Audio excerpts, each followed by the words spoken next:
guys, I'm Michael Limon for TravelCostaRicaNow.com. TravelCostaRicaNow.com is a travel agency. So go to TravelCostaRicaNow.com or just email us and we'll see what we can do for you. Guys, we have over 500 videos about living and traveling in Costa Rica. While a lot of other people like to sugarcoat their Costa Rica, we try to give you the good, the bad, the ugly, even when the ugly hurts to tell you. We give you the truth, man. I would appreciate a subscribe. That helps me. If you hit the notification bell, you will be notified on any new video we put up like this. This is what I did yesterday. Check it out. Who's doing this for you?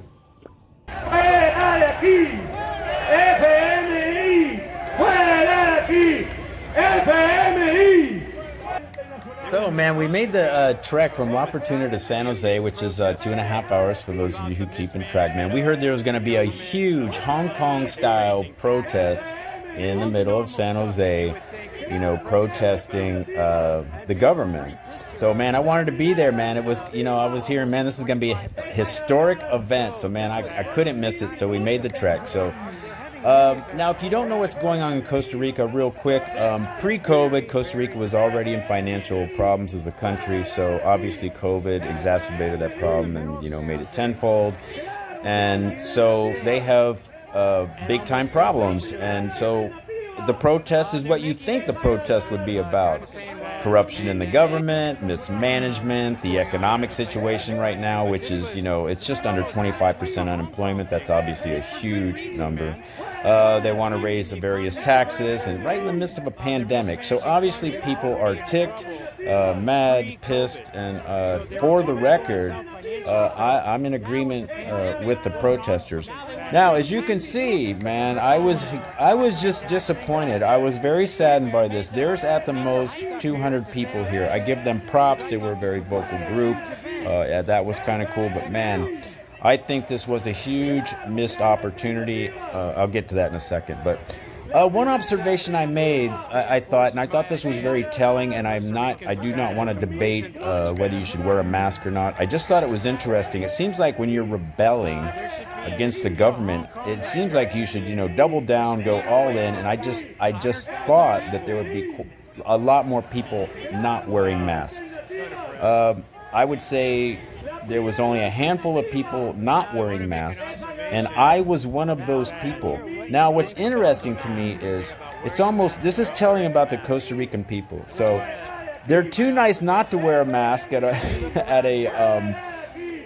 protest, and they're too nice. They didn't give me any grief. I didn't get any sideways glances. I got nobody coming up to me and asking me, "Where's your mask?" Nothing.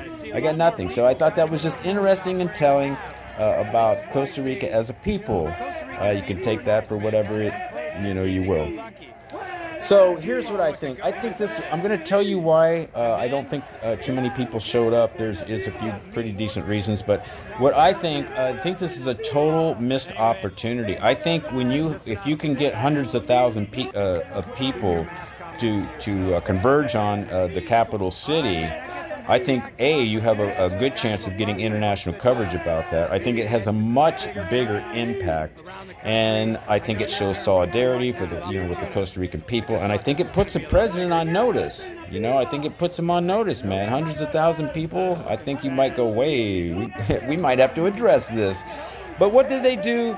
Okay, here's a couple reasons. So one is I heard.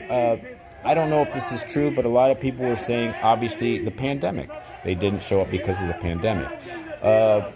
Number two, they say that San Jose's really doesn't seem as affected by what the government is doing than the parts outside of San Jose.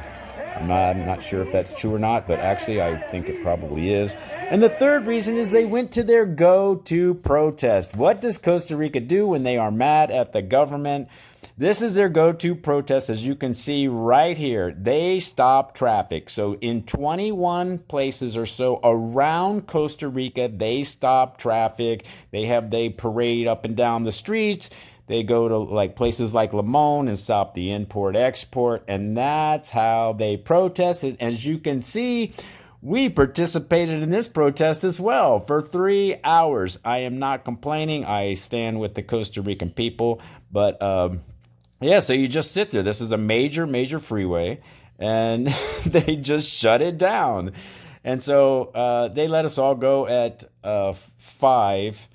Now, I don't know. I guess it serves its purpose. Obviously, it stops commerce for, a minute, I guess. It shows the rest of the country, there are a lot of people that, care about this issue. But to me, it's just really, it mostly affects, just everyday people trying to get to and from their jobs, get to their family. I should say that they don't seem bothered. The Costa Rican people don't seem bothered by this. They just sit out there. They don't care. They'll do it. So I don't know. I think there's a more effective thing, and I just think they missed a huge, huge opportunity, man.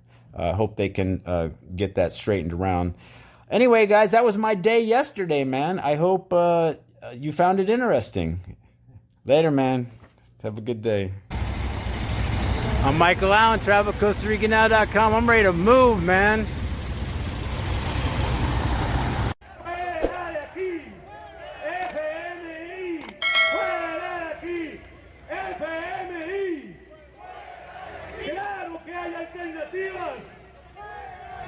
La primera alternativa es agarrar Fucking al sad. menos 1.000 millones internacional.